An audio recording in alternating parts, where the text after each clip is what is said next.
Hello, and what is up, Bold Crew? Before we get to the podcast that you are here to listen to, I just want to make a special announcement. The Twin Cities by Night crew has decided to add an additional member to the gang. What does that entail?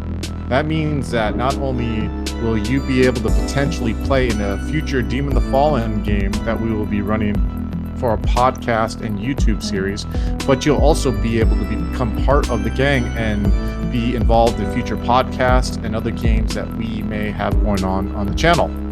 So how can you apply for this? First, you'll need to stop by our Discord that you can find in this podcast description and get details on how to apply. We'll be accepting applications until September 30th, 2018, and from there we'll make a decision. We will let you know if you're the one who will become part of the Twin Cities by Night gang. I hope to see you all there. And if you have any questions, you can reach out to us on that same Discord. Good luck. Now I bring to you the feature podcast. Warning. The following podcast contains violent scenes that may be unsettling to some listeners. Listener discretion is advised. Hello, and welcome to the Brian Diaries, where my pals and I get together and talk about subjects dealing with our favorite tabletop role-playing setting, the World of Darkness.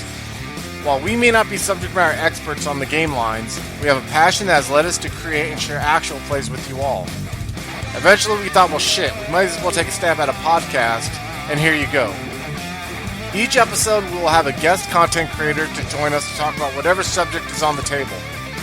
If you'd like to contact us, you can reach out to us on Twitter at twin_cities_VTM or on Facebook at Twin Cities by Night. So here we go. I hope you enjoy.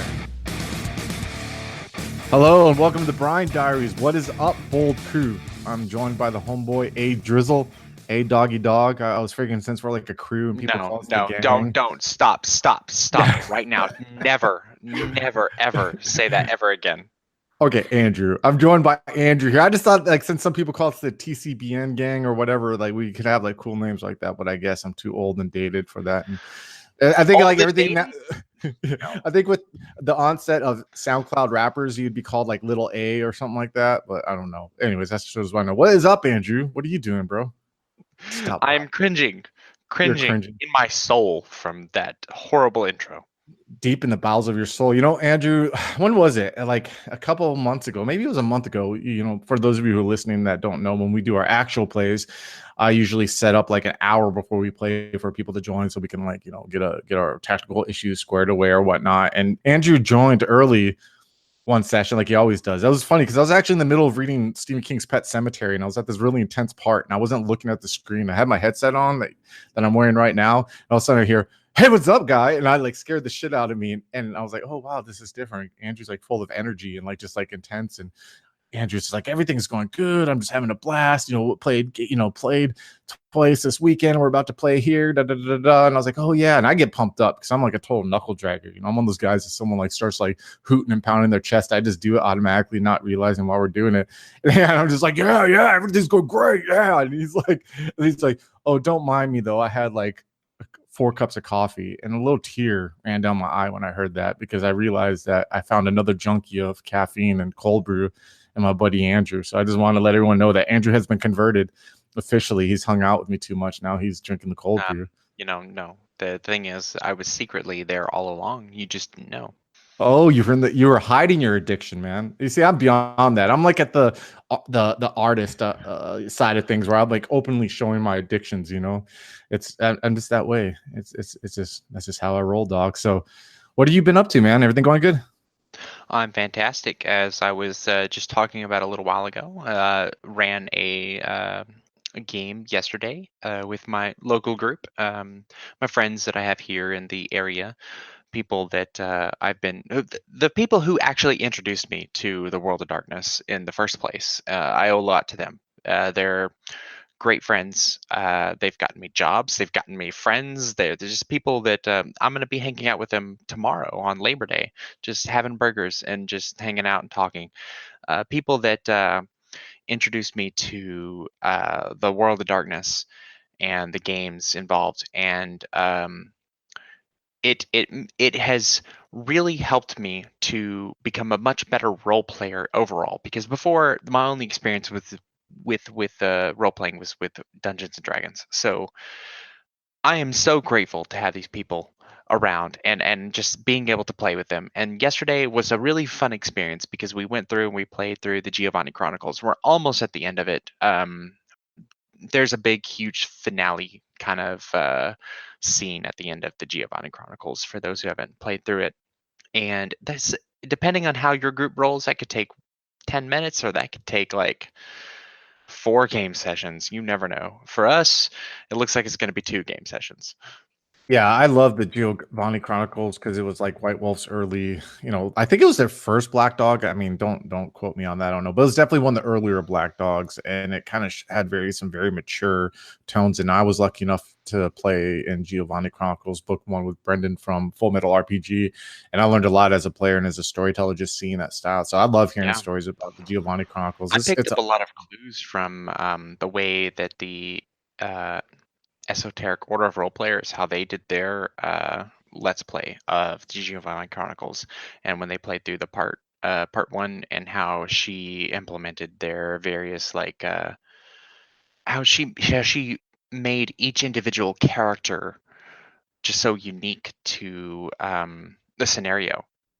Just the way they described their backgrounds and everything, and how she was able to implement that, and how they were embraced, and how their people reacted to them. Just watching that, listening to that, and just taking some of that in, I was able to make it a lot better for my own players. So if you haven't listened hell to yeah. that, check them out.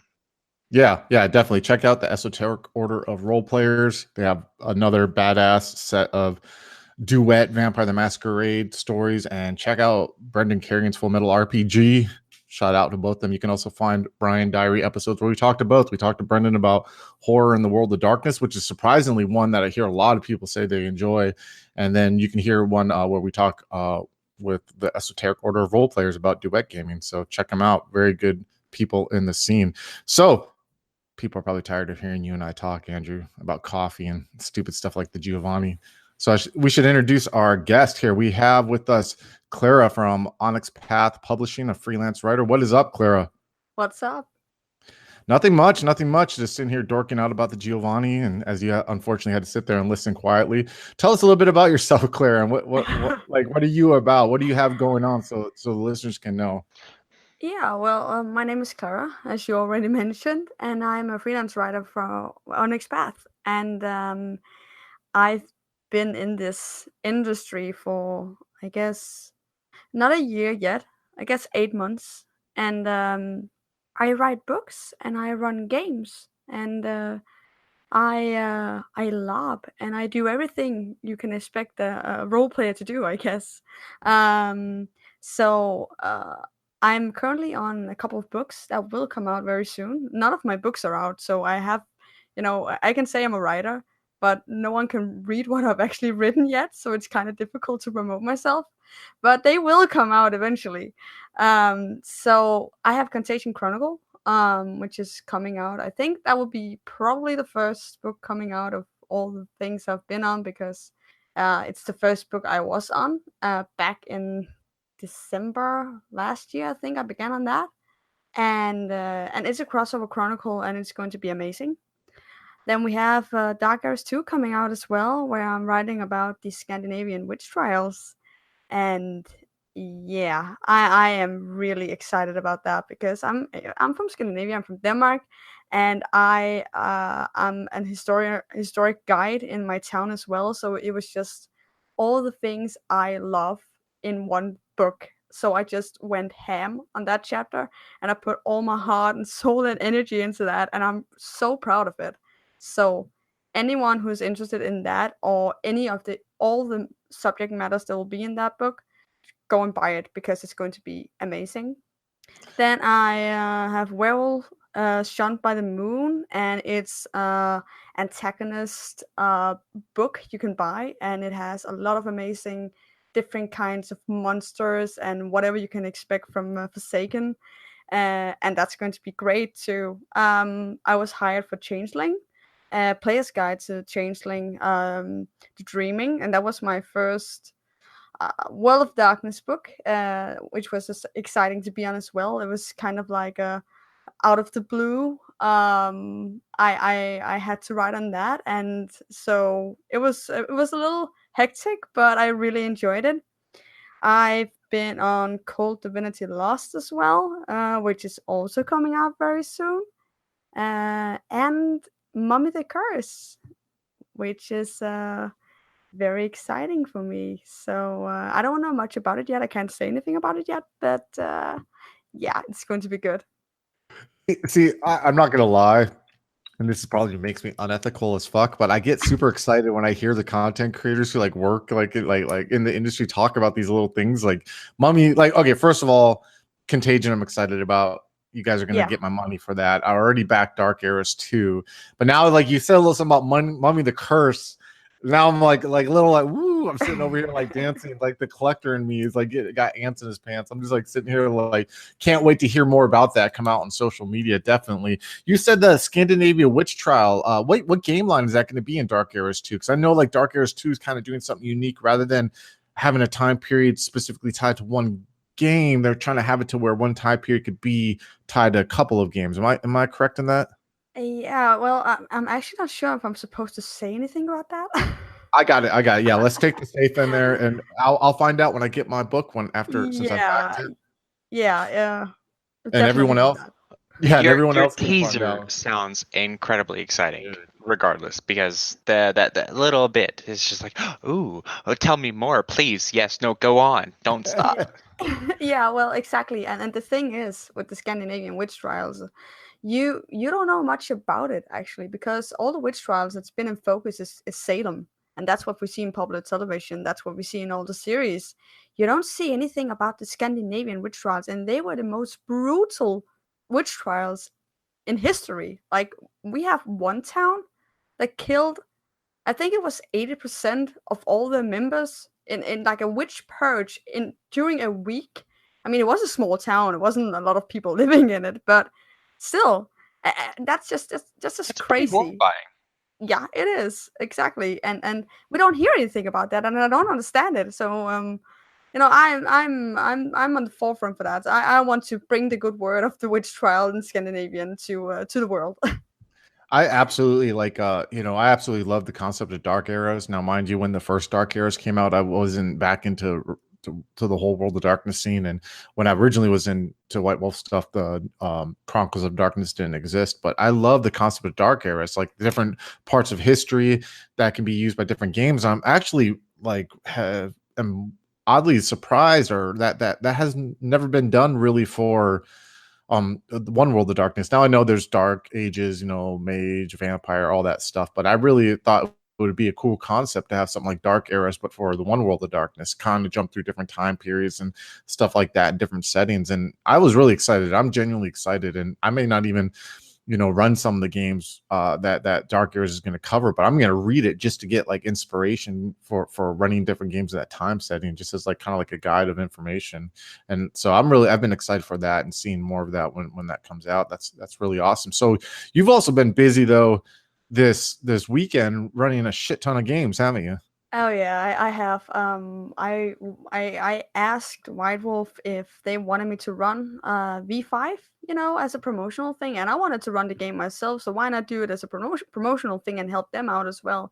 So that's what I've been doing all weekend. And Saturday, I was sitting on my my ass for 9 hours straight, running the same quick starter V5 game over and over and over again with a lot of different people.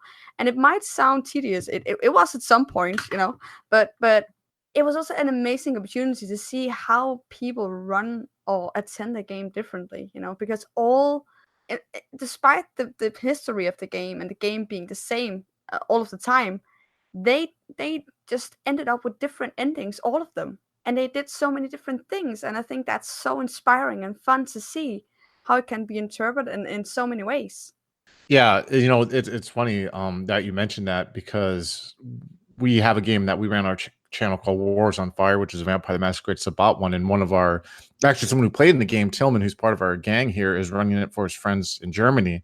And every time that he gives updates about the way that he runs it, that's completely ass backwards different than it was when I ran it for our gang. I get like joy. It just blows my mind how like same settings, same rules, same NPCs, and it can have completely different results when people are running it like that. So, and I'm sure as being a storyteller for V5, you were able to kind of like bang the system against the wall a little bit and kind of learn it yourself even more. Do you say you walked away with a better like understanding of the system after that? Oh yeah, definitely. I mean, it's always risky to introduce a new system to, especially role players who've been role playing vampire since it came out in the 90s. So introducing the new blood dye system and the new hunger system was, I mean, that was a little terrifying, but it's so simple and it's so easy to deal with, and it makes so much sense that everyone just accepted it. So that was amazing. That was my biggest fear, that people wouldn't like the system, because if they don't like the system, they will have a tough time liking V5 in a whole. I get what you're saying there too, but one thing I think that makes Vampire or just the World of Darkness games that personally that has drawn me to them and enjoying so much is the fact that the system in the end doesn't really matter. I know that makes I like the system is great that they streamlined a lot of stuff for those who like crunch or you know what I mean. But to me, it's like what my favorite rule of World of Darkness games is the golden rule. You know what I mean? And I love the fact that it really promotes story ahead of roles, if that makes sense. But especially Yeah. seems that the V5 from what I've read, reading the PDF and talking to people like Andrew, who by the way, Andrew's like knowledge of rules and the way that he remembers rules and stuff like that, it's just like blows my mind. But it really seems like now they have made it more to streamline and progress the story so people won't get so held up on rules. And I think players probably would appreciate that. I think there's nothing more, I don't know, like that's a buzzkill or derailing than when you're in the middle of a good story and then you got to spend an hour figuring out rules and you know what I mean, and looking up rules and stuff like that to figure out the results of something. So that's good. I'm glad that worked out and they enjoyed it and everything too. They did, yeah. They were incredibly enthusiastic about the game when they finished it, and the quick start itself is really really easy to run, even if you haven't run V5 before, and it's free. So you can just download it and get it and run it for your friends and introduce yourself to the game that way. I mean, that is the best way. You can read all you want, but the best way to know a game is to run it and to make mistakes and to laugh about it and learn something for next time you run the game. That's really nice to hear, and I'm glad that you had a positive experience with running this at a convention, because a lot of times people have, there's a lot of concerns that come up when you're running a group in conventions. So the fact that White Wolf and Vampire the Masquerade is making strides towards improving the industry's attitude towards them as a whole is good to hear. Yeah, I agree. Definitely, I think that the White Wolf has taken great strides and getting people to discover it. They recently did that. Is this the same one shot that they gave away for free on the website recently? Yeah, it's exactly the same. Yeah. I thought that was cool. I think it's cool. It's like, hey, jump on our site. You're gonna have something in your cart from us, and pleasant little surprises like that. That's really doing good, and especially seeing all the actual plays that are going on, Geek and Sundry, Counter RP, Roll for a Niche, all these like kind of bigger name D&D type actual plays are doing V5 now. I think that says a lot too. So it's good. You're doing your part in the battle. So way to be out there on the front lines, getting people addicted, and bringing them over to the dark side. Yeah, Yes, yeah, thank you. yeah. Yeah, it's the best thing about that convention was there's been so much controversy with V5, and you can read so much on Facebook and blogs and whatever, but actually getting out there and seeing the fans, talking to the fans, getting an idea of who are we actually selling this game to. Okay, it's these people and they're actually excited about the game. That really brought back so much love for me for this system and this game, because it's been quite tough with all the controversy, and it's been draining to say the least.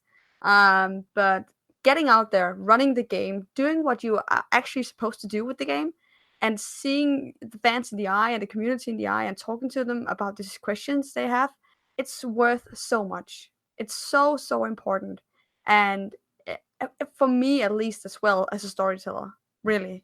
Definitely. Well, it sounds like you have a lot going on. Everyone, if you guys keep your eyes open for those books, Contagion, I heard, and don't say anything because I know you probably can't say anything, but I heard Contagion might be going to Kickstart here soon, which definitely, like I said, they already have my money. Dark Eras 2 has been kickstarted. I believe the Changeling player's guide is already available. If not, it'll be available soon, so you guys can go ahead and jump on that. Keep your eyes open, support the scene, support these writers. These writers, especially Onyx Path Publishing, are the people who kept the lifeblood flowing through these games when when they had them licensed, and they're continuing to do so, especially with Chronicles of Darkness. So letting people know you appreciate by buying these products and showing support. So we're going to take our first break, and when we come back, we'll be talking about our subject, which is women in gaming. And stay tuned. Hello, folks. Have you ever wished you could have an easy way to find gameplay videos and podcasts, or just media in general that deals with your favorite White Wolf role-playing games?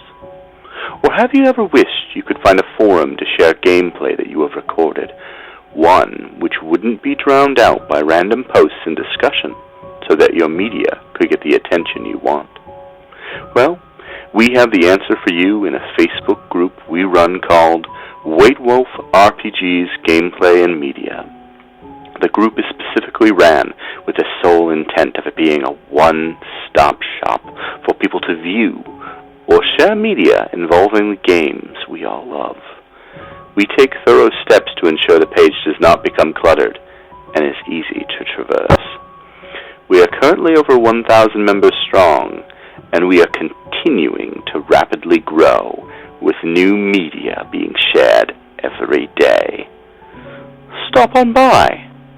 We hope to see you there. Welcome back, everyone. We're going to jump right into this. And Klara, I would like to ask you, how did you become an author? And why did you decide that tabletop role-playing games was the avenue you wanted to pursue? Well, I never really planned to become an author, and that's the weirdest thing. It was never a goal for me because I never thought I was good enough, you know. And it's I know it's the same old story. No artists really never think they're good enough. But I didn't pursue it actively. I was writing with Matthew Dawkins, and he's the one who actually got me into all of this, and he's been just an amazing support, and he's a really, really good developer as well. And I was writing back and forth with him, and he said, "Have you ever considered doing a writing sample and sending it to Onyx Path?" And I was like, "No way, no way," because I will never be good enough for that. I will fuck it up. but but he said, you should try it out, and I will help you with it, and we'll see what happens." So I did, and everyone, by the way, everyone can do this. They can make a writing sample for Onyx Path on their website if they want to. If they think they have what it takes to be a Onyx Pathfinder, they can definitely. Always looking for new writers. I did, and they hired me on Contagion Chronicle. So that was one of the most terrifying experiences of my life because I had no idea what I was doing. I really I didn't. Although I had great guidance, this was my own fault because I had my expectations to myself are just immensely high and almost inhumanly high sometimes. So I was overthinking the procedure too much, and my creativity suffered from that. I was too stressed, you know. So I eventually submitted my writing for Contagion Chronicle, and as with any new writer and any new project, it was just full of red lines. And I thought, no, I fucked this up.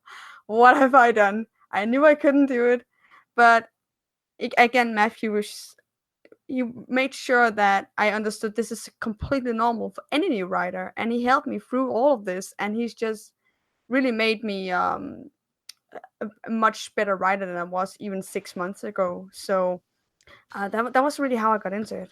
Yeah, you know, we talked to Matthew about the same subject in one of our episodes of Brian Diaries, and you know, I get what you mean. I can very well see how it could be very overwhelming because I remember how long ago was this? Like 2 years ago, year and a half ago, when rumors or words started coming out that there's gonna be the storyteller's vault, you know. And I remember like sitting there thinking to myself, like, oh man, when the Storyteller Vault comes out, I'm gonna like write this epic book for Twin Cities by Night. You know, everyone's gonna like, it's gonna be like a monument of like a city book, and I'm gonna put like all these NPCs I have and all these ideas I've taken bullet notes for. And then Storyteller's Vault came out, and then I was like, yeah, fuck that shit, because I realized like there was so much that goes into writing, and I get what you mean. Like it's like I could very well see how it could be overwhelming. Like, but the thing, and I like how you mentioned this too, because I think it gives credit to Matthew Dawkins about just like his personality and the reputation he has in the scene, that no one wants to see you fail. You know what I mean? Like a writer fail. No one's gonna sit there and be like, hey, we want to hire you on for this project. Psych, you fucking suck. You know what I mean? And just like tear into you. At least people are going to hire you because they see something in you and they want to mentor you. And I'm sure that's an amazing feeling to have someone like that mentor you and kind of guide you. And like you said, it's kind of in 6 months, you said you've learned a lot as a writer from him, right? Yeah, I mean he's been my main source of inspiration first of all, and he's also been my guidance. So having someone that believes in you that much is what really pushes you to do the next project and the next project and the next project, although you feel like you're not doing a good enough job. And that's just a part of my personality. That's how I always been, you know. I've always been pushing myself immensely hard, and that's good in some ways and it's really terrible in other ways. And so having someone as a safety net to go back to and tell you, you know what, you can do this. I know you can do this. I've seen your work. You're a fantastic writer. Just keep doing what you're doing and don't overthink it. That's gold. And I wish for any new writers who can to they that they have someone they can go back to, because it's so valuable. It really, really is. You and I sound like we're very similar in that fact. You know, like I think that we have the same two qualities in the fact that I like to like really push myself and like you know, very like try to be very forward and try to accomplish a lot, but I'm my own worst critic at times. And it's funny because Andrew, very much just like how Dawkins is to you, and the fact that Andrew is the guy who's always like kind of like one of the people talking me down from the cliff. I'll be beating myself up and I'll be like, you know what I mean? Like sitting there and just like, oh, I fucked that up. I did this or did this, whatever. And Andrew will kindly remind me that he would always point out to me if he felt I did something wrong. You know what I mean? And he has these like words of encouragement, you know, and it's something very powerful. Tell you when you fuck up too. So. Oh yeah. He'll tell me in a kind way. He'll let me down gently. You know what I mean? He won't slam me down. That's his own version of red lines. But it's very good to have that, though. You know, there's a lot of people I think in this industry are self-driven like that. I see a lot of people, and also who they'll say that Dawkins is very much a mentor in that way to them. You know, like writers and stuff like that. And my one thing is that, and I think. It sounded like it took goading from Dawkins for you to try it, but if I could just say anything to people who want to be a writer, I mean, not that I am a friggin' writer, I draw on crayon, but like, it's like, take that jump, send that sample to Dawkins. Cause even Dawkins said when he was on here, they have people who send in samples and they may not hear back for like 6, 7, 8 months. You know what I mean? And he'll get back to them and hire him for a job. And to me, it's like, we'd much rather try and rather than never know if you can or not. So that's really kind of cool. Yeah, it's really kind of a cool story to hear and to hear that. And you know what's funny is I love that line you used where you're like, I never really planned to be a writer. You know, there's some self-published writer right now who's stewing all angry right now. You know, I know. Angry. They've been struggling so hard for so long to be a professional writer, and you didn't even try, and here you are. Yeah, I see how it sounds now. I'm really sorry about that. Oh no. You pretty much made up for it when you were like, I beat myself up every day and I don't think I'm good enough. I think that made up for it. You know what I mean? No, I'm just joking. You are always going to be your own worst critic. Exactly. And the thing is, you know, you mentioned about the thing about not being contacted for 6 to 8 months. I mean, that doesn't mean that they cannot use you. It just means that they don't have a project right now that they think you're good on. Every writer has their talent in some sort of, you know, way. Are they a good system writer? Are they a good character writer? Are they good with NPCs? What are they good at? And sometimes they just don't have a book that they think you fit in, and it doesn't mean that your writing is bad. It really doesn't. You just have to have patience. That's really all, and just do it. I mean, there's nothing stopping you from showing what you can do. And they don't want writers that are perfect in English. I mean, it's my second language. So it's not what that's about. It's about seeing someone with potential and developing them. That's what this is about. Yeah, that's a good point because it's like an investment almost in the company too. You know, you want someone who you can come back to when you have a project, you know, and if you kind of water that plant and let it grow and give it some sunshine, you know, it'd give you it would you can reap rewards from it definitely. So that's smart, not only in a mentorship kind of way, but also in a business way. That's pretty cool. So are there any challenges that you faced when you're in the process of becoming you know, like an author for a major gaming company that you didn't foresee or Yeah, I mean, a lot of challenges. We did talk about this, but mostly myself, really. My own way of judging my work and doubting myself, and what this is showing me, and all of the people exciting for what I've written. Obviously, no one has read what I've actually written. It might be shit, but no one has really read it. But the response I'm getting for my other team members on the team or on the writing teams and my developer is really really good.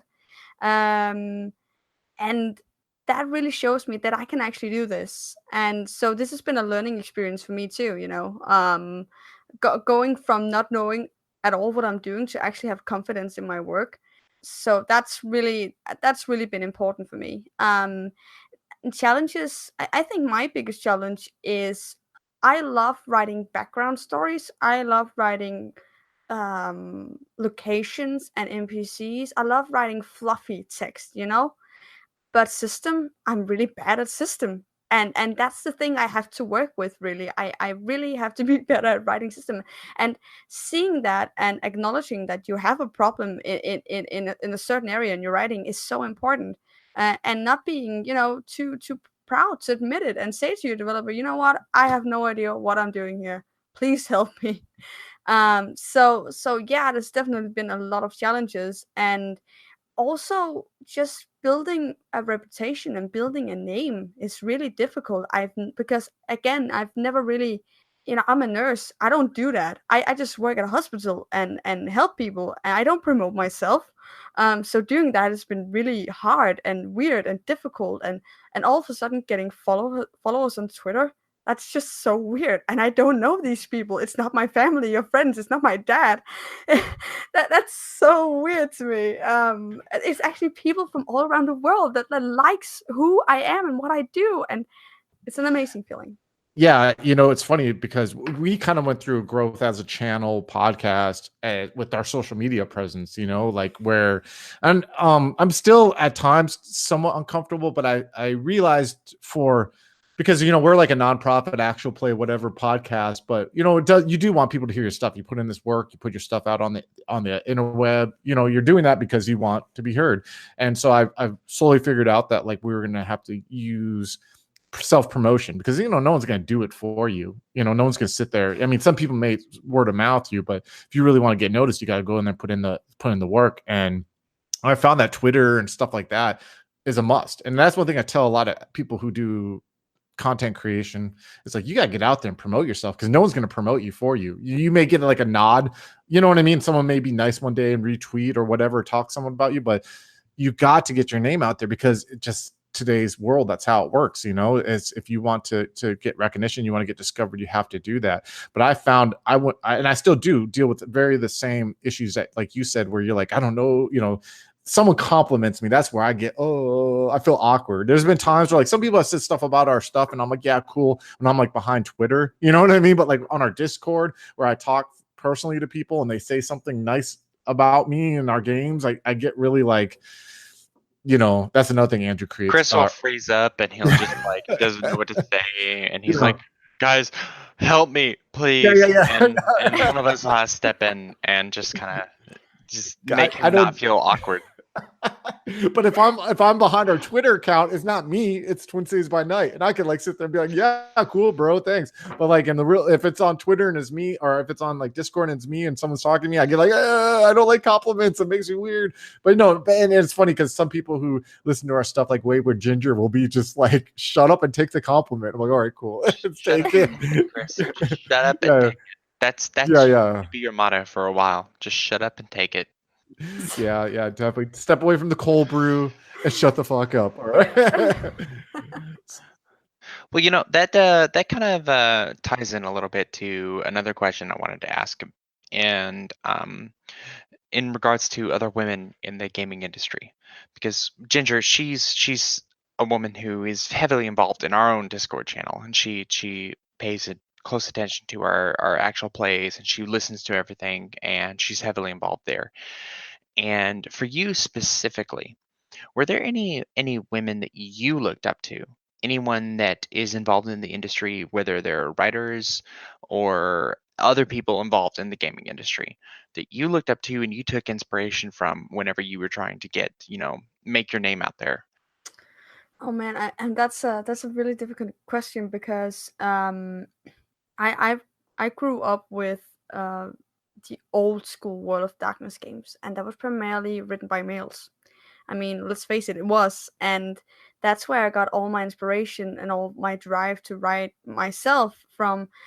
So I'm inclined to say no, and that's really sad. And I really thought about that question a lot because I wish I could say, "Oh yeah, I had this and this and this girl and this woman and she was fantastic." But thinking about it, I really don't. And that's what has to change, you know. That's really what has to change. And it really shows it goes to show how much we're missing out in this community. Um, because where are the women? We need the women here. They add something so unique, especially to a horror genre, that men cannot, and men add something women cannot. And if we cooperate, we could write fantastic games that would actually appeal to women as well. Um, Saying that, I do have authors, female authors, not in the gaming industry, but female horror writers or female writers in all that have inspired me definitely. Like she's not a horror writer, but Jane Austen, she's always been a big inspiration for me. I love her books. I love Emma, and I love Pride and Prejudice. And Octavia E. Butler, if you know her, she's written a book called Kindred, which is about vampires, and she's actually a black woman. And seeing a woman in a minority group writing about vampires, I think is so inspiring, and it's actually a really really good book, and it's inspired me a lot of my in my own writing. But saying that I have any women in the writing industry being an inspiration, I have to say no. Yeah, that I agree with you. And I think slowly the times are changing and we're seeing slowly it's coming out, not as much to where I think it should be, but where we see more faces coming out. I think like Dixie Cyanide, she's an editor, but she's kind of like involved, especially as a developer now for Onyx Path Publishing. And she's kind of has had her face out there. Monica Valentina, who I think you might be dealing with as a developer for Dark Eras 2. I know that she's been on there, which is great as a developer. And then you have, I only know I'm so bad. I only know her from her Twitter handle. I just had it up here, Bouncing Baby Basilisk, but I think her name is Jessica. I want to say the lady who wrote the what did they call it, the safety guideline or whatever for V5 for the PDF.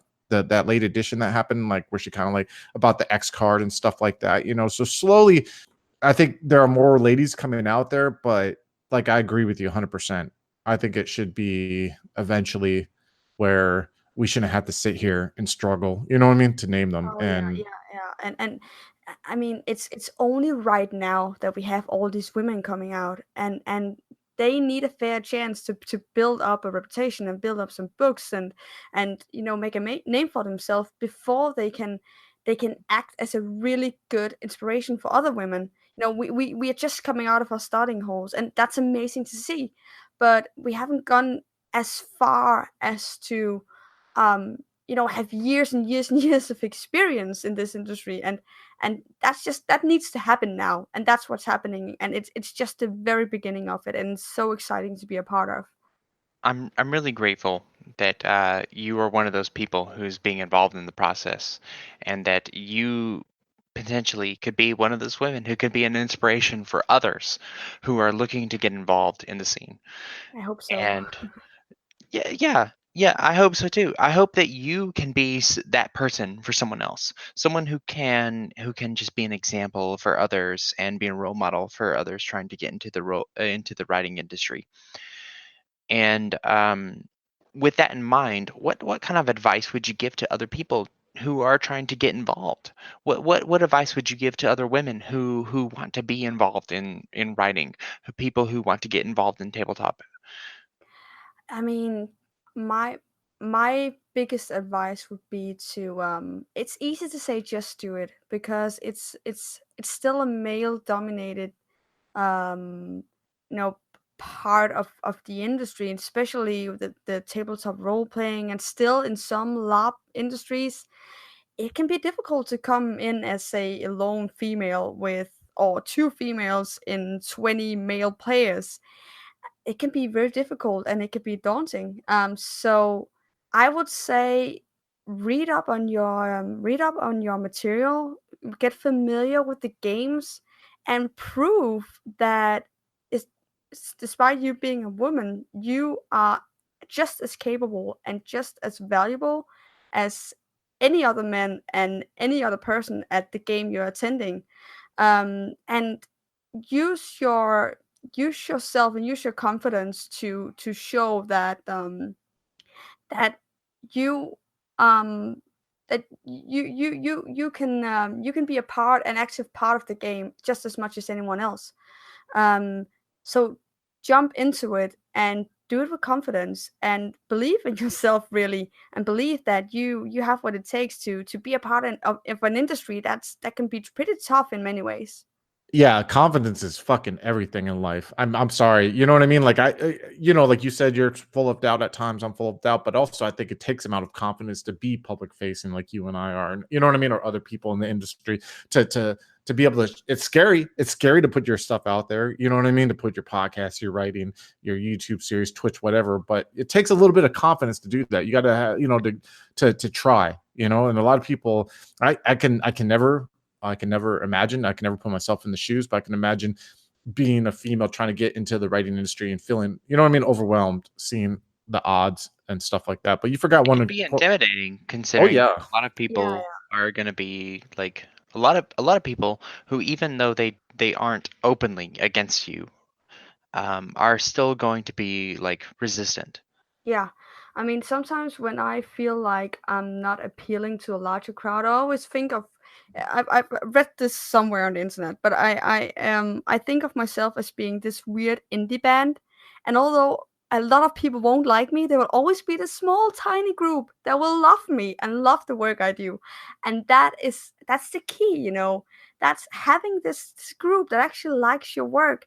Then it doesn't really matter how big that group is. It's as long as you make someone happy with what you do, that's really the main part, at least for me. I can 100% empathize with that. Twin Cities by night. We can totally emphasize with that. Yeah, definitely. You forgot one important. we feel like the punk rock band of fucking actual plays all the time, dude. You know what I mean? Like we're just sticking our middle finger out to people, not in a mean way, but in a totally cool punk rock way. No, but one thing you forgot though is cold brew. Cold brew has been known to build confidence and give you the energy to conquer immeasurable obstacles. Caffeine Oh, is bad. Don't listen to him. Yeah, cold okay. brew is the nectar of the dark gods. All right, Black Sabbath and cold brew. That's what we're about. Klara, thank you so much for coming on here. Seriously, it is so rad that you came on here to like enlighten us, and I really appreciate that. And we're gonna cut to our next break, and then when we come back, we're gonna shamelessly self-promote our stuff, unlike a punk rock band. Stay tuned. High Level Games, the industry's first choice in taking your games to the next level. We are a podcast blog and new media network at highlevelgames.ca. We have blog posts about all of your favorite games going up 5 days a week, and a podcasting network with actual plays and shows that discuss role-playing games, with more rolling out all the time. We are on iTunes, Twitch, and YouTube. Find out more information at highlevelgames.ca, a site that certainly isn't controlled by a shadowy board of directors of otherworldly origin. That's highlevelgames.ca. Please, help. They're coming.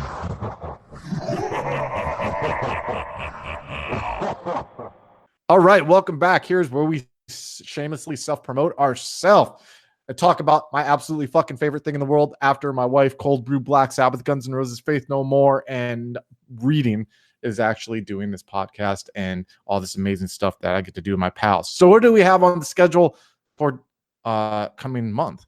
So on the 9th of September, we have Twin Cities by Night Dread happening. Oh man, I get all fucking quivery when I think about Twin Cities by Night Dread. I'm getting goosebumps. I'm having so much fucking fun running this game. This is like, I feel like the accumulation of the last 3 fucking years of me storytelling has just like led to this moment, and I'm just having so much fun. All the players are fucking killing it. The characters are fucking awesome. The stories is rolling along. I'm just totally fucking still baffled that I'm somehow juggling people not exactly working together. We're not having any more like, oh, you meet at the tavern moments. You know, everyone has their own concurrent stories that I'm like kind of like telling parallel to each other. Man, I'm having fucking fun with this shit. And I really feel like as a group, we're really tapping into some good horror themes. And we've had some fucking pretty powerful scenes, Andrew, in Twin Cities by Night Dread compared to like Negligence and Homecoming. Now, mind you, Negligence and Homecoming were both horror games. We had like horror scenes, but I feel like these scenes that we've been having in Dread are really just like this perfect amount of teamwork between me and you guys, the players in this game. I've been having a blast with it, man. I feel like with Dread, there is this sort of background that's just this buildup of tension, you know? This everything you've built up with the 2 previous arcs, and we took that big break between arc 2 and arc 3, you know, but that doesn't mean that all that tension that was built up is gone. It's still there, just waiting to be just this spring that's coiled up, waiting to just, you know, pop. Yeah. Sorry. I'm excited for where that's going.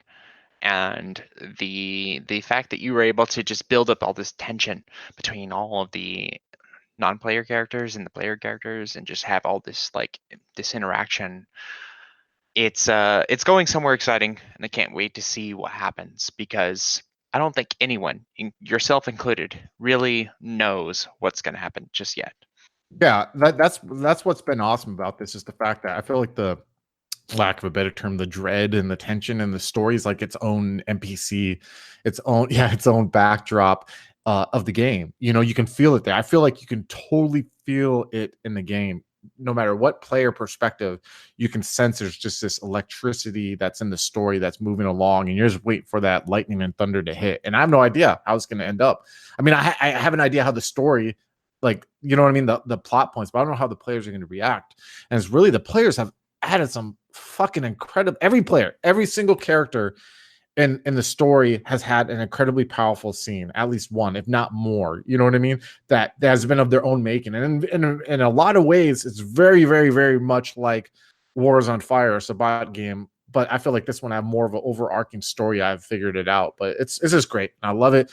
And it really feels good to hear feedback from people who've been there since day one, who are listening to it, who are just like, you know what I mean, enjoying the shit out of it. Because I'm like, and like I said, I'm not one to compliment myself, but I feel like this is the best storytelling I've done. Now, is it good? I don't fucking know. That's all in the eye of the beholder. But I feel like I've been doing the best I've ever done in this story. It's really good to see the evolution of the channel.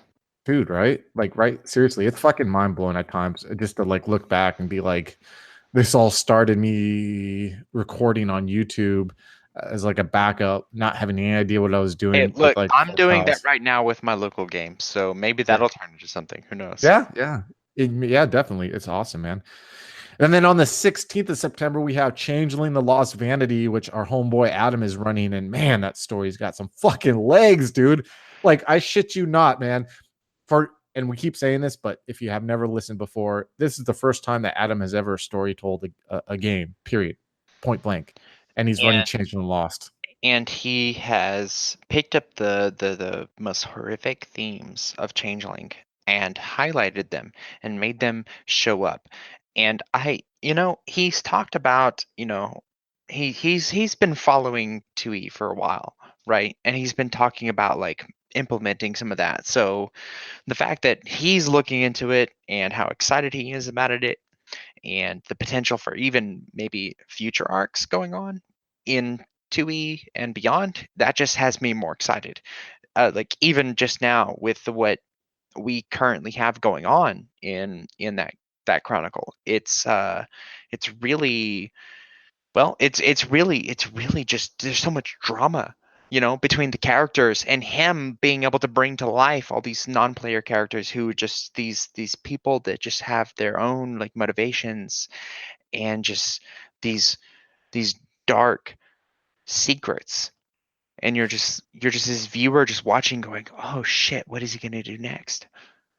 Yeah, it was actually, and I don't know if I've ever said this, but it was actually, well, it was a catalyst, but Adam was actually a catalyst for me, like being like, oh shit, we got something with doing podcast versions of our stuff. Like that made me go through and re-edit all of our shit that I just ripped. Because for those of you who don't know, our original podcast version of our stuff was just me ripping our audio from our YouTube shit, and I didn't really edit that much, and I didn't know what the fuck I was doing in Audacity. But I remember I was listening to the audio of one of the Changeling sessions, and I was like, fuck, man, this sounds really fucking good as a podcast. You know what I mean? Like just his voice, Adam's voice, and how he like talks, and just his tempo. And I was like, man, this is like, sounds like a radio drama, dude. I need to go back and edit this shit, man, because like the whole roll, looking for rules and shit like that really killed the mood. But man, that last session he had, and I'm not going to spoil anything, but that last chapter that he had with the snake, like that, like there's a lot of people hit me up on Twitter with little snake emojis, you know what I mean, talking about that session. And I was just like, holy fuck, Adam is like a badass. And the thing about Adam, and Adam, I hope you're listening to this, bro, and Adam is perhaps the nicest. He will be later. He will. Yeah, he will be at later. Some point, he's going to listen to this. Adam is perhaps one of the nicest motherfuckers I've ever met in the whole tabletop scene. Seriously, dude. He is super nice, dude. And he'll apologize for everything. He'll apologize for being too nice. You know what I mean? But this guy will get into a game line, and he gets into it, man. He gets into it like some fucking Da Vinci Code type shit. You know what I mean? He'll like, and it's all these like smaller games that like we really probably wouldn't have checked out, like Changeling and The Lost. None of us would have probably ran Changeling, but that motherfucker was talking about Changeling like, you got to hear this. And he was just like, for like a month, you know what I mean, was talking about. He did that with God Machine. I remember being on vacation. I was in Florida. I was at Universal Studios. We were in Harry Potter World. That they have like the whole like Diagon Alley, built up around where you can go around and you can buy like the fucking wands they have in the movies and like point them at the wall, and it'll like shape shift in front of you. It's really cool, by the way. If you ever go to Florida, cool thing to do. But Adam was like sending these messages, and like I'm in my time off, I'm like looking at reading and going over like, okay, what are these guys talking about? And he's talking about all this shit. And I just remember reading this and going, man, I need to read this book. So on my plane ride home, I just read through Changeling the Lost 20, and I had kind of like glanced at it before, and I was like, oh, this is cool, but he talked about it, so I read it again, and it just drew me in. It is so good. Changeling is probably one of the best World of Darkness games I've ever seen. It is so fantastic. It touches on so many horrific themes. If you're into horror, Changeling is amazing. And I don't have 2E yet, throwing that out there, but I cannot wait to see what is done in that. I want to get a physical book and just like sit down and just read it, because I don't think I'll be disappointed. Based off just 1E alone, 2E will probably just be this amazing shining example. Oh yeah, they got my money right when they lifted that Kickstarter. Once they launched it, I was like just throwing money at my computer screen like I do. So everyone should check that out. Check out Changeling the Lost Vanity. Like Adam's killing it. Adam's actually someone I could see writing for Onyx Path one day, but Adam's probably going to shake his head and say no. But as is a really awesome story that we going on there. And then on the 23rd of September, we have The Hunters Hunted 2 Corruption. Oh my God, Andrew, people are fucking loving this. Andrew runs this. It's Josh Heath from Werewolf the Podcast, High Level Games. He's a freelance writer for OPP also, and I think it does some shit for White Wolf, is loving it. He hit me up laughing, talking about possum burgers and ecstasy, and a lot of people are like really getting into it. Yeah, because it's like you won't get unless you watch it. Like you won't understand possum burgers and ecstasy. What? I think this game is like we were talking about before we recorded today, I think this game is a good palate cleanse for our channel, and I think that's like this good mixture of like serious stuff, like, and I'm talking about serious scenes, man, like that fucking scene with Gregory and his wife, or like comedy, you know what I mean? And it's like this really lighthearted shit. And I think it's like a good odd fucking balance. It's like sweet and sour sauce, or it's like salt and chocolate. You know what I mean? It's got like this. It oddly goes together when you don't think it would. I mean, I'm really excited for the next session of this, and I really feel like this last session we did was where we got our. It always takes a couple sessions to get the feel of your characters and the story and all that jazz. And I really feel like that we hit. It's a new chronicle. It's a new story that we're going over, so it'll take a little bit more time than normal for you guys to kind of like get a hang of, who the characters are and what you're doing. But yeah, I feel the same. Yeah, so check that out. Seriously, there's some funny fucking shit in there. That last chapter 9 podcast had me laughing when it happened, had me laughing when I was editing it, had me laughing when I re-listened to it. All fucking like laughing so hard. The full fucking hour was just fucking hilarious, dude. So kudos to everyone involved in that. Then on the 30th of September, we're gonna have Joaquin from our gang, the TCPN gang, the Bold Crew, aka Jay Hizzy. That's what I'm going to call him now. He doesn't know that yet. He's going to be, for those who don't know, he was a storyteller for Victorian Age Vampire Diluted. And one thing that I hear from a lot of people who enjoy that is that one of the things they enjoy about it is they really feel it's immersive. Like they feel like they are. I felt that way playing in it. Like I was in London in 1846 or 48, whenever the story took place. And he did a really good job, man. I was like, dude, how does this guy know so much about London just off the top of his head, and just like different things about London? So he's going to come on and like give the tips about running like a historical chronicle like that, and how really to pull your players in, to kind of like make people feel like that they're there and there. Because I didn't know, I mean, to be frank, like 19th century London really doesn't excite me. I'm not like a big, you know what I mean, Victorian age whatever fan. That's a shame. Oh, I mean, I know. She's like steampunk, no, like, no, I just, oh fuck, I fucked You're up. gonna digress. Yeah, she jumped in there. She's like she's got her steam laser. You know what I mean? Like she's cranking it right now. Like, no, I don't hate it. And I think it's a good set. I love what White Wolf did with it. I like Mirthros and all that stuff they did with it. Don't get me wrong, but this is not something that, like, if anyone would be like, what setting would you play? Mirthros, he says. Yeah, it wouldn't be in my top 10. But dude. But I'll tell you what, though, Joaquin, when he ran that fucking game, I was like, I like this setting, man. And I love fucking what he's doing with it. And I fucking enjoyed it. And you could really see in that game, Mitch, when he was playing Lord Pelham, who does cocaine and nods a lot, like you could see like it was really fun. And so he'll be on there to be talking about that with us. We also, Brian Book Club is kind of like, if you guys have been seeing, it's been going on again with me getting done re-editing 150 episodes of our podcast. I am now free to read again, so I've been doing like catching up on a lot of reading. So those are going. We just did 2. We did one on the Invisibles book 1, and I did one on Confessions of a Serial Killer, a book about BTK killer, and how you can use those to inspire World of Darkness games, as a storyteller. In other words, Chris has a really fucked up mind. He does a lot of speed, and he wants you to just talk about it all. That's how rumors start, dude. That's how rumors start, man. No, I drink cold brew. Fuck, dude. Could you imagine me on speed? My head would explode. I'd die. I'm gonna be talking right now. My head would fucking. I'm already hyper enough, dude. Ugh. And then finally, we have the Bold Crew Review, which is going on, which is a new podcast we started, which will probably be coming out monthly, where Mitch will be reading different products from Storyteller Vault content creators, and he'll be doing reviews. He's actually going to be the one reading them, and I'll be like interviewing him about the book and what he likes about the book or whatever. So he's working with content creators who are writers for Storytellers Vault. So if you're interested in having your stuff reviewed by the gang, hit us up. You can hit us up on all our normal means. And one final thing I gotta ask you folks, and this is a serious note, and I don't want this to come across the wrong way, but with the release of V5, there are tons of actual plays that are coming out. Matter of fact, go to White Wolf RPG Gameplay and Media Facebook group if you want to find them and check them out, give them some love. But there's tons of content now that's coming out that didn't exist before.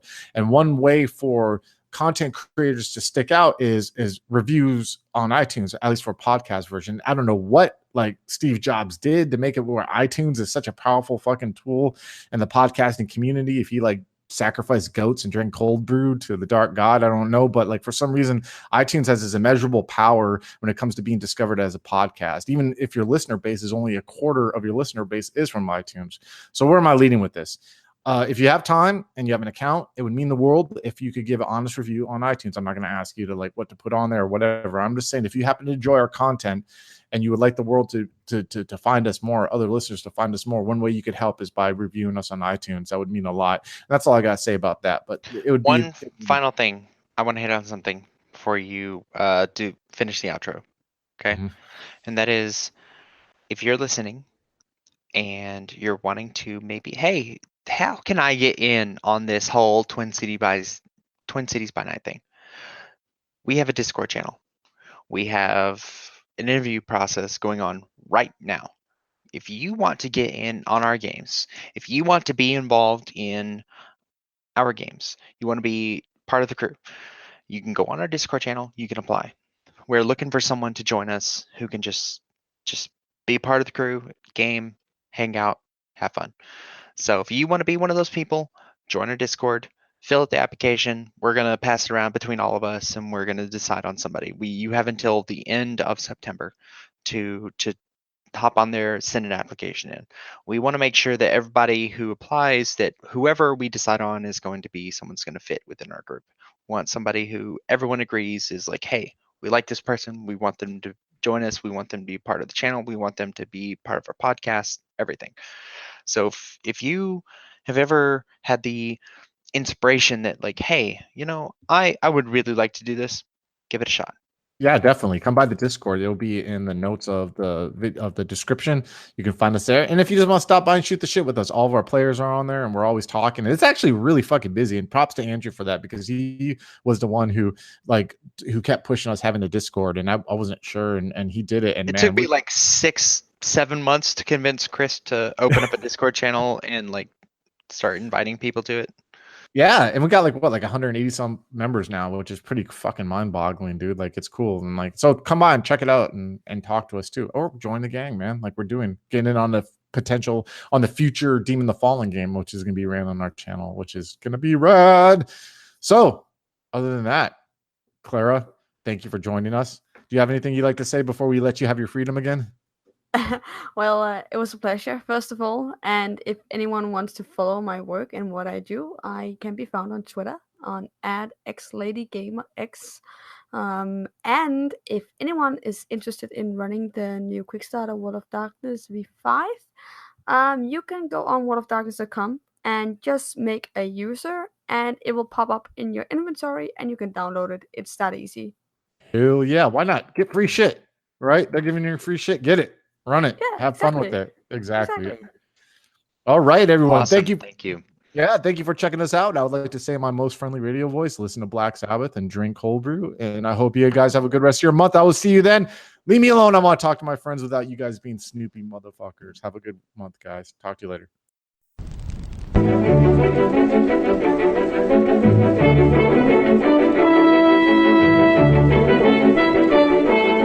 The Los Angeles metropolitan area is constantly growing and changing.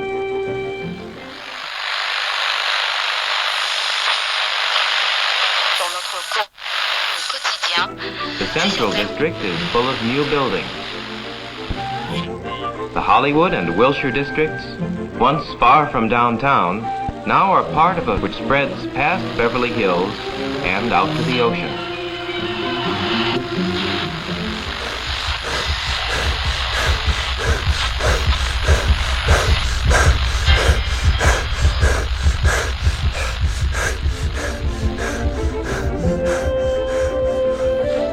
But why is all this going on in Los Angeles?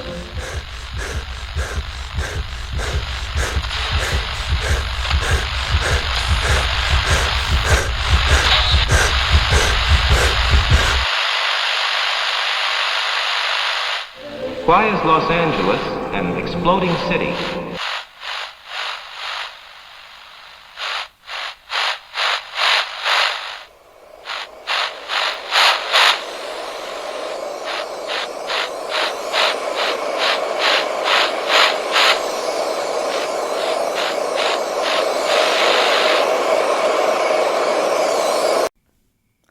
Neon Masquerade, The Demon's Mirror, 13 Candles, 3 Chronicles running through the undead veins of the City of Angels.